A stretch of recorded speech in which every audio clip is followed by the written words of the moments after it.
Hello hello साथीहरू, फेरि पनि स्वागत छ तपाईँहरूलाई मेरो आजको यो नयाँ भिडियोमा। आज चाहिँ म यस्तो राम्री भएर कहाँ जाँदैछु त भन्दा आज म मिलमा जाँदैछु। मिलमा चाहिँ के को लागि जाँदैछु होला? मिलमा त म गहुँ पिसाउन जाँदैछु। अब म आफै भन्नु पऱ्यो, तपाईँहरू त भन्नुहुन्न म किन जाँदैछु भनेर। तपाईँहरूलाई थाहा छैन, म आफै भन्छु। म चाहिँ आज गहुँ पिस्न जानु लाग्छु। मिल चाहिँ हाम्रो घरभन्दा अलिकति तल छ।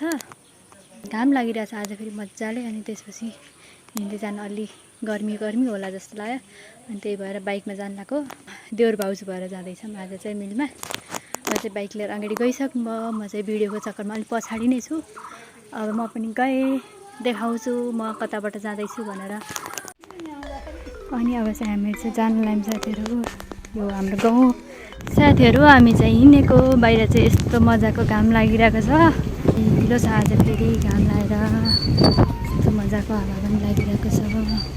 बिच बाटोमा पुग्यौँ। त्यो चाहिँ हाम्रो घरभन्दा अलिकति तल गयो। पछाडि बसेर यसरी भिडियो बनाउँदै हिँडेका छु। आज चाहिँ बाहिर मजाले घाम लागेर यस्तो भिडियो पनि कस्तो बनाउन मन लाग्छ। ओहो माय गॉड, बाटो फेरि यस्तो खतरा छ कि अनि साथै नै छैन कि यस्तो खतरा छ कि बाटो चाहिँ कति बेला चाहिँ गुल्टिन्छु भन्ने थाहा पनि छैन। अब बाइकमा बसेर त्यस्तो भन्न त नहुने हो है साथीहरू, तर यो बाटोले गर्दा चाहिँ भन्नै पर्छ कि कति बेला म गुल्टिन्छु भनेर थाहा छैन।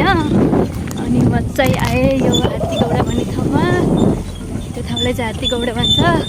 यस्तो ठुलो घुम्ती छ कि यहाँनिर चाहिँ सरर यस्तो राम्रो हो नि मौसम चाहिँ, यस्तो मजाले हावा लागिरहेछ आज फेरि। हामी चाहिँ पुगेँ मैले एक्ले बर, तर एक्ले बर भनेर चाहिँ यो एउटा मात्र बर भएको भएर एक्ले बर भन्छ यहाँ। यसको नाम मात्रै एक्ले बर हो, तर बरहरू बुटाहरू चाहिँ धेरै छन्। यतातिर देख्नुहुन्छ माडीफाट, के हो माडीफाट। हामी चाहिँ माडीफाटभन्दा थोरै माथि छौँ। अब चाहिँ त्यतैको बाटोहरू जान्छौँ। हामी चाहिँ आयौँ यो तिनचोकको बाटोमा। यता चाहिँ यताबाट चाहिँ तल फाँटतिर गइन्छ। यो बाटो गयौँ भने हामी चाहिँ जाँदैछौँ यो बाटो। यो बाटो चाहिँ रिङ रोडको बाटो भन्छ यसलाई चाहिँ। हामी जाँदैछौँ कुनसरेसम्म। कहाँनिर छ त्यो चाहिँ थाहा छैन मलाई। म चाहिँ फर्स्ट टाइम जाँदैछु यो मिलमा, किनभने अरू बेला हामी माथि नै जान्थ्यौँ, आज चाहिँ तल झरेको।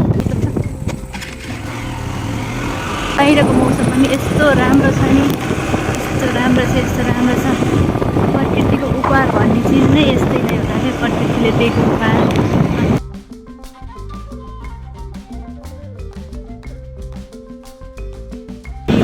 मान्छेको भाडा चाहिँ यस्तो राम्रो देखाएको छ कि मान्छेले नै बनाएर राखे जस्तो क्या, कति राम्रो देखेको क्या। म चाहिँ आफूले मात्रै के हेर्नु भनेर तपाईँहरूलाई पनि देखाउँदैछु। फेरि हामी चाहिँ अहिले कुनसरी आइपुग्यौँ। यहाँनिर आउँदाखेरि फेरि कस्तो गर्मी फिल भएको क्या। स्वास्थ्य चौकी छ पछाडि, यहाँबाट अगाडि गयो भने गइदो रहेछ मिलमा चाहिँ। मिलमा जाने बाटो चाहिँ यस्तो छ अगाडि चाहिँ। ल है साथीहरू, मिल चाहिँ यही हो। हामी चाहिँ मिलमै आइपुग्यौँ है त।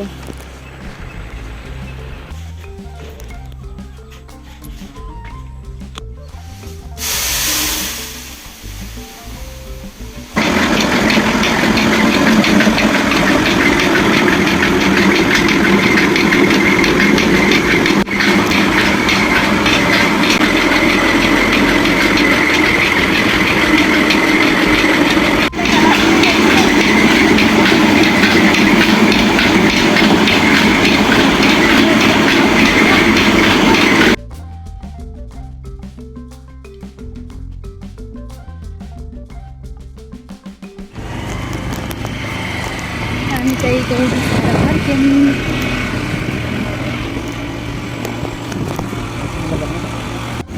त्यहाँबाट यता फर्किने बाटो चाहिँ यस्तो छ। हामी चाहिँ गहुँ पिसाइवरी अन्त बोरा लिएर फर्क्यौँ। यहाँ चाहिँ बाटो अलिक डेन्जरै छ क्या।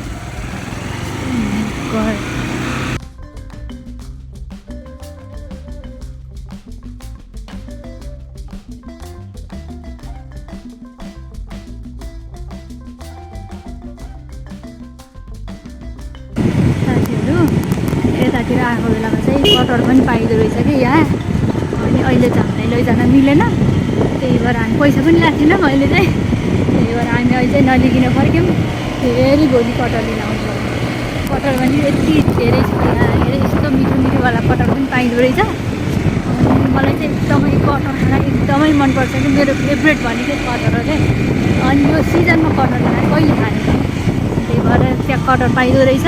आज चाहिँ सोधेर आएको मैले, भोलि चाहिँ कटहर लिन आउनु पर्ला।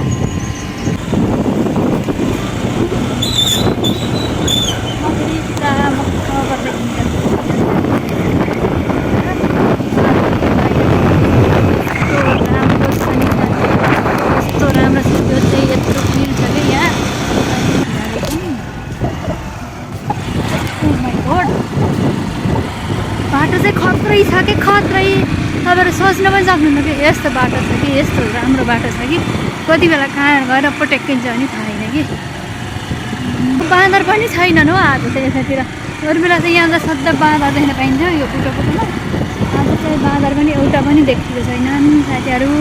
बाँदरहरू पनि घाम आएको भएर घुम्न गएछन् क्या हो। उहाँ गएन अरे कस्तो खुसी, सबै बाँदरहरू जम्मा भएर हिमालतिर गएन अरे घुम्न, हिउँ खेल्न गएन अरे आज। त्यही भएर यहाँ एउटा पनि बाँदर छैनन्।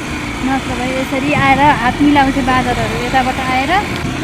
बाटोभरि पुरै बाँदरै बाँदर हुन्थ्यो, आज चाहिँ एउटा पनि बाँदर छैन, एउटा पनि बाँदर देखेको छैन।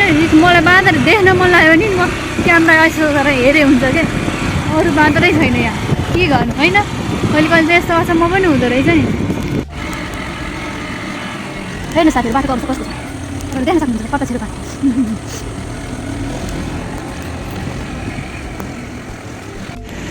साथीहरू हामी चाहिँ गौ पिसाएर फर्किसक्यौँ। अब चाहिँ हामी घरतिरै पुग्न आँटेको। अनि अहिले चाहिँ फर्किँदा चाहिँ घाम लगभग गइसकेछ, रात पर्न लागिसक्यो। अनि त्यसपछि उज्यालो चाहिँ उज्यालो नै छ, रात पर्न लागिसक्यो, अब घाम डुब्न लागिसक्यो भनौँ न। अनि चाहिँ हामी चाहिँ घर आउन लागिसक्यौँ।